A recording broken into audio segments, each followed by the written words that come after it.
জাতীয় সংসদের স্পিকারের কাছে রাষ্ট্রপতির শপথ গ্রহণকে কেন অবৈধ ঘোষণা করা হবে না তা জানতে চেয়ে রুল জারি করেছে হাইকোর্ট।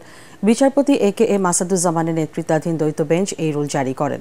আইন সচিব, মন্ত্রিপরিষদ সচিব সহ সংশ্লিষ্টদের 4 সপ্তাহের মধ্যে রুলের জবাব দিতে বলা হয়েছে। গতকাল হাইকোর্টের সংশ্লিষ্ট শাখায় রিটটি দায়ের করা হয়। রিটে রাষ্ট্রপতিকে দেশের প্রধান বিচারপতি শপথ পড়াবেন মর্মে নির্দেশনা চাওয়া হয়েছে। রিটকারীর আইনজীবী বলেন, বাংলাদেশের প্রথম সংবিধানে রাষ্ট্রপতিকে প্রধান বিচারপতির শপথ পড়ানোর বিধান ছিল। পরবর্তীতে সংবিধান সংশোধন করে রাষ্ট্রপতিকে জাতীয় সংসদের স্পিকারের শপথ পড়ানোর বিধান সংযুক্ত করা হয়। দুইজনের নামের আগে লেখা থাকে বাংলাদেশের প্রধান বিচারপতি, বাংলাদেশের রাষ্ট্রপতি, আর স্পিকার হলো জাতীয় সংসদের স্পিকার, একটা পার্টির স্পিকার।